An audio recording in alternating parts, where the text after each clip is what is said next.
அவர் நிறைவேற்றுவார். யோபு 23:14. எனக்கு குறித்தது. அப்போ ஒவ்வொரு மனிதனுக்கும் தேவன் ஒரு காரியத்தை அவர்களுக்காக வைத்திருக்கிறார். ஒரு மனுஷனையும் தேவன் அந்த சித்தத்தோடு தான் அழைக்கிறார். சித்தம் இல்லாம ஒரு மனுஷனையும் தேவன் அழைக்கிறதில்லை. ஒரு மனிதனை தேவன் சூஸ் பண்ணும் பொழுது அவங்க வளர்ந்த பிறகு, பிறந்த பிறகு, எல்லாம் செய்த பிறகு, ஒரு 30 வயசுல தெரிந்து கொள்வார், அதெல்லாம் இல்லை. தாயின் கருவில் உருவாகும் முன்னே தேவன் எல்லோரையுமே பெயர் சொல்லி அழைத்து அறிந்திருக்கிறார். அந்த ஜனங்களை அழைக்கும் பொழுதே அந்த தரிசனத்தோடு அழைப்பார், அந்த திட்டத்தோடு அழைப்பார். அவர்களுக்கு கர்த்தர் என்ன காரியத்தை வைத்திருக்கிறாரோ அந்த காரியத்தை நினைத்துதான் அந்த ஜனங்களை கர்த்தர் அழைப்பார். இப்படியாக கர்த்தர் அழைக்கிற தேவனா இருக்கிறார். அதனால உங்களுக்கு குறித்ததை கர்த்தர் நிறைவேற்றுவார். உங்களை அழைத்த தேவன் வெறும் சும்மா வெறுமனைக்கு அவரோடு இருக்க, சர்ச்சுக்கு வந்துட்டு போக, அவரை ஆராதிக்க, அதற்கு மாத்திரமல்ல, உங்களை கொண்டு பரலோகத்தின் தேவன் மகிழப்படுவார். உங்களை கொண்டு உலகிற்கு தன்னை நிரூபித்து காட்டுவார். உங்களை கொண்டு பெரிய காரியங்களை செய்வார். உங்களை கொண்டு மகிமையான காரியத்தை தேவன் செய்ய விரும்புகிறார். அதான் வசனம் சொல்றது, எனக்கு குறித்ததை அவர் நிறைவேற்றுவார். நம்மளுடைய வாழ்க்கையில ஒவ்வொருவருக்கும் ஒரு சித்தம் வைத்திருக்கிறார். அந்த சித்தம் என்ன நீங்க தெரிந்து கொள்ளணும். என்னுடைய வாழ்க்கைக்கு ஒரு சித்தம் இருக்கும், அதே மாதிரி உங்க ஒவ்வொருடைய வாழ்க்கைக்கும் ஒரு சித்தம் இருக்கும். அந்த சித்தத்தை நீங்கள் தான் ஜெபித்து கர்த்தரிடம் பெற்றுக்கொள்ளணும். ஆண்டவரே, எனக்கு என்ன சித்தம் வைத்திருக்கிறீர், நான் என்ன செய்யணும், எனக்கு என்ன காரியத்தை குறித்து வைத்திருக்கேன்னு சொல்லிட்டு அந்த சித்தத்தை நீங்கள் தான் கர்த்தரிடம் பெற்றுக்கொள்ளணும். அதான் கர்த்தர் இன்றைக்கு உங்களோடு பேச விரும்புகிறார்.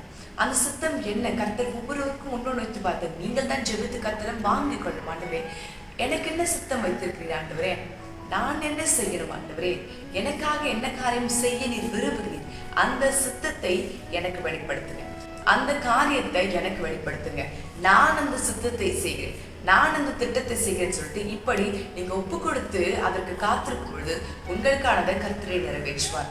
அந்த சித்தத்திற்கு உங்களை நீங்க அர்ப்பணிக்கும் பொழுது, உங்களை நீங்க ஒப்பு கொடுக்கும் பொழுது, உங்களுக்கு தேவைப்படுகிற காரியங்கள், மனிதர்கள், வாய்ப்புகள் எல்லாம் உங்களை தேடி வரும்படி செய்வார். அந்த சித்தத்திற்கு தடையாய் ஒருவரும் நடக்க முடியாது.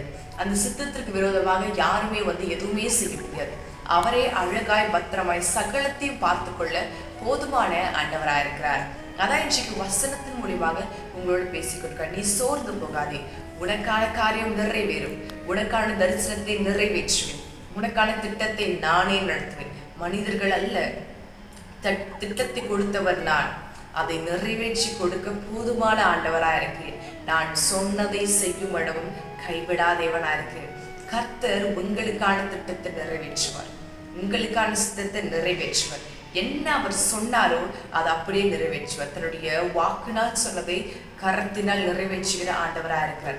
அப்போ உங்களுக்கான திட்டத்தையும் தரிசனத்தையும் கர்த்தர் நிறைவேற்றி முடிக்க போதுமான ஆண்டவராக இருக்கிறார். அதனால் சோர்ந்து போகாதீங்க. மற்றவர்கள் எல்லாம் என்னென்ன காரியங்கள் செய்கிறார்களே, அவருடைய வாழ்க்கை வேகமாக மாறிக்கொண்டிருக்குது. கர்த்தரை பிடித்து கொண்டிருக்கிற எனக்கு என்ன நிலைமை, நான் அவரையே நம்பி அவரையே சார்ந்து கொண்டிருக்கிறேன், எனக்கு என்ன காரியம், யோசிக்காதீங்க, கலங்காதீங்க. உங்களுக்கான தரிசனத்தையும் திட்டத்தையும் அவரே நிறைவேற்றுவார். அது ஆச்சரியமா இருக்கும்.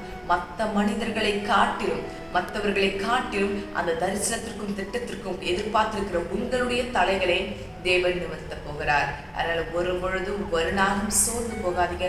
இதோ தரிசனம் சீக்கிரம் நிறைவேற போகுது. திட்டங்கள் உடனே வேகமாக காரியங்கள் மாறப்போகுது. அதனால சோர்ந்து போகாம அவரையே பிடித்து கொண்டிருங்க. கர்த்தர் உங்களுக்காக எல்லாத்தையும் செய்வார். இப்ப ஒரு விஷயம், ஆண்டவரே என்னுடைய தரிசனத்தையும் திட்டத்தையும் நிறைவேற்றுன்னு ஆண்டவர்னு சொல்லிட்டு அவரை நோக்கி நம்ம கெஞ்சி கேட்போம். ஒரு விஷயம் ஜெபிப்போம். மகிமையின் ராஜாவே உமக்கு ஸ்தோத்திரம் ஆண்டவரே, பரிசுத்த ஆண்டவரே உமக்கு நன்றி ஆண்டவரே, பிரியமான இயேசுவே உமக்கு ஸ்தோத்திரம் ஆண்டவரே. நீரினை நடத்துகின்ற ஆண்டவரா இருக்கிறீர், சர்வத்தையும் செய்கின்ற தேவனா இருக்கிறீர். பரிசுத்த ஆண்டவரே உமக்கு நன்றி அப்பா. பிரியமான தேவனே உமக்கு ஸ்தோத்திரம் ஆண்டவரே அப்பா. ஜனங்களுக்கு குறித்த தரிசனத்தை நிறைவேற்றுவதாக. உம்முடைய பிள்ளைகளுக்கு நீர் கொடுத்த வாக்கு தத்தங்களை நிறைவேற்றுவதாக. அந்த வாக்கு தத்தங்களை அவர்கள் பிடித்து கொண்டு உடைய தரிசனம் நிறைவேற காத்து கொண்டிருக்கிறாங்க ஆண்டவரே. உடைய சித்தத்திற்கு ஒப்பு கொடுத்து உடைய தரிசனம் வருவதற்காக காத்து கொண்டிருக்கிற பிள்ளைகள் மனசோர்வு அடையாதபடி அந்த தரிசனத்தை நிறைவேற்றுவதாக. ஆவியான தேவனே, மகிமையின் தேவனே, ராஜாதி ராஜாவே, பரிசுத்த ஆண்டவரே, பிரியமான இயேசுவே, உமக்கு ஸ்தோத்திரம் ஆண்டவரே. என் ராஜாவே உமக்கு நன்றி.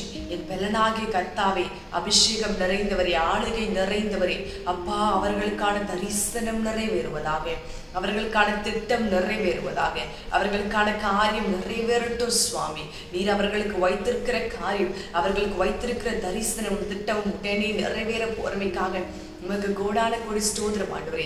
தடைகளை எடுத்து போடுவீராக, தடைகளை நீக்கி போடுவீராக, தடைகளை எடுத்து போட்டு வழிகளையும் வாசல்களையும் திறவுங்க ஆண்டவரே, கதவுகளை திறவுங்க ஆண்டவரே. தரிசனங்கள் நிறைவேற உதவி செய்வீராக. மகிமையான காரியத்தை செய்யுங்க இயேசு மகராஜாவே, பரிசுத்த தேவனே, பிரியமான ஆண்டவரே, சர்வ வல்லமை உள்ளவரே, சர்வலோகத்தின் ஆண்டவரே, அந்த தரிசனமும் திட்டமும் நிறைவேறுவதாக. அதை நிறைவேற கிருபை கொடுப்பீராக. ராஜாவே, இதை நிறைவேறட்டும், அதற்கான பலனை கொடுங்க. உம்முடைய வார்த்தையை பிடித்துக் கொண்டு காத்து கொண்டிருக்கிற ஒவ்வொரு பிள்ளைகளையும் ஆசீர்வதிப்பீராக. அவர்களுடைய இருதயம் சோர்ந்து போகிறது, அந்த தரிசனங்கள் நிறைவேற உதவி செய்வீராக. நீர் ஆசீர்வதிங்க ஆண்டவரே, நீர் பலப்படுத்துங்க, நீர் வழி நடத்துங்க, உடைய உற்சாகத்தால் நிரப்புங்க. மகிமையாய் நீர் நிரப்ப போறமைக்காக நன்றி. அந்த தரிசனம் இயேசுவின் நாமத்தாலே நிறைவேறட்டும். அந்த திட்டங்கள் இயேசுவின் நாமத்தாலே நிறைவேறட்டும் ஆண்டவரே. அதை நிறைவேற போறதற்காக உமக்கு கோடான கோடி ஸ்தோத்திரம் ஆண்டவரே. இயேசு கிறிஸ்துவின் நாமத்தாலே ஜெபிக்கிறேன், ஜெபம் கேளும் ஜீவன் நல்ல பிதாவே. ஆமென், ஆமென்.